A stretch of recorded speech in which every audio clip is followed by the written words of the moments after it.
Kanada ve Hollanda, Çin'in Müslüman Uygurlara yönelik zulmünü soykırım olarak tanıdı.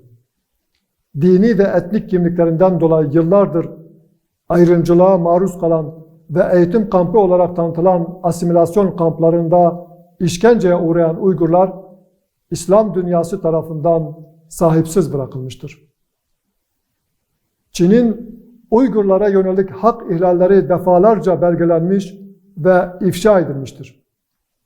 Ancak milli menfaatleri için Çin zulmünü görmezden gelen İslam ülkelerinin tutumu ibretliktir.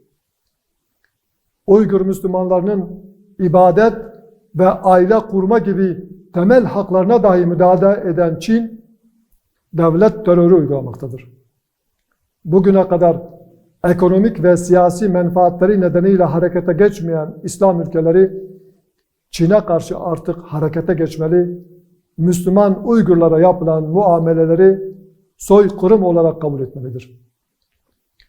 Dünyanın hiçbir yerinde insanlar inançlarından dolayı ayrımcılığa ve işkenceye maruz kalmamalı, zalim yönetimler mutlaka mahkum edilmelidir.